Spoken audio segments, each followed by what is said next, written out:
گاه وقتی می شود که مثال انسان خسته است، نه مهمانش میخوره و نه یگان چیز دیگر رو میخواهد اندک تنها باشه و استراحت کند. اما هست مهمانی که از آمدنش آدمی خسته هم خرسند میشه، آدمی کسل هم خرسند میشه، همه خرسند میشن. مثال اگر باز به همه یار و رفیقش بیایه، خرسندی دیگر حد و کنار نداره، در بالای دل و دیده جا میشوند. این خیلی مهمونا، همین مهمونا. این کی است؟ این نامی از همه کلانیشان بنیامین فرانکلین است.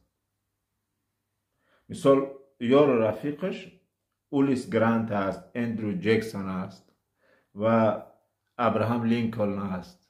همین ها یک چند کسی دیگر که هر کسی اینا رو بینه خرسند میشه اگر مهمانی خانش بشوند. خودشان نه، صورتاشون. ولی هم نفهمیدی کی هست اینا؟ اگر در یگانجا یک دلار داشته باشی، همونجا صورتاشون رو میبینی.